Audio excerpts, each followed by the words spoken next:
একজন দক্ষ ও মানবিক শিক্ষকই তৈরি করতে পারেন একটি স্বনির্ভর, মানবিক ও সমৃদ্ধ জাতি। সেই প্রত্যাশা নিয়ে 12,000 শিক্ষককে কর্মমুখী ও টেকনিক্যাল শিক্ষা বিষয়ে দক্ষ করতে প্রশিক্ষণ দিচ্ছে সরকার। বিভিন্ন ধরনের ট্রেড কোর্সে প্রতি বছর 25 থেকে 50,000 অ্যাপ্রেন্টিস শিক্ষানবিশ তৈরির লক্ষ্য নির্ধারণ করা হয়েছে। সকালে চীনমৈত্রী সম্মেলন কেন্দ্রে জাতীয় বিশ্ববিদ্যালয়ের এই আয়োজনের উদ্বোধন করেন প্রধানমন্ত্রী তারেক রহমান। শিক্ষাকে শুধু সনদ প্রদান বা চাকরিজীবী তৈরির উপায় নয়, বরং দক্ষ, মানবিক ও সমৃদ্ধ বাংলাদেশের নির্মাতা তৈরির হাতিয়ার করার আহ্বান জানান তিনি।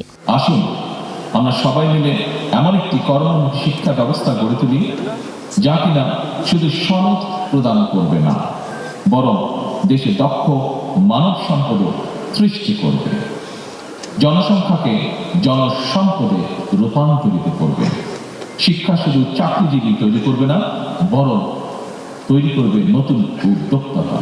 সরকার প্রধান জানান, বিশ্ববিদ্যালয় কর্তৃপক্ষ এরই মধ্যে জাতীয় বিশ্ববিদ্যালয় পাঠ্যক্রমকে সময়োপযোগী, বাস্তবমুখী ও আধুনিক করার কার্যকর পদক্ষেপ নিয়েছে। বেকারত্ব কমিয়ে আনতে সরকার ক্যাম্পাস থেকেই উদ্যোক্তা তৈরির কাজ হাতে নিয়েছে বলেও জানান তিনি।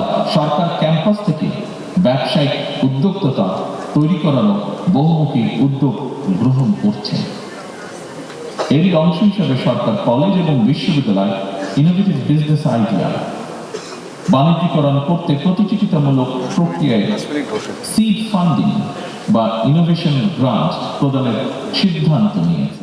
মানবিক ও সমৃদ্ধ বাংলাদেশ গঠনে প্রযুক্তিগত জ্ঞান অর্জনের পাশাপাশি ধর্মীয়, সামাজিক, নৈতিক মূল্যবোধে নিজেদের সমৃদ্ধ করতে তরুণদের প্রতি আহ্বান জানান তারেক রহমান। প্রযুক্তিগত জ্ঞান অর্জনের পাশাপাশি দেশের আবহমান কালে ধর্মীয়, সামাজিক, নৈতিক মূল্যবোধে নিজেদেরকে সমৃদ্ধ করতে হবে তোমাদেরকে।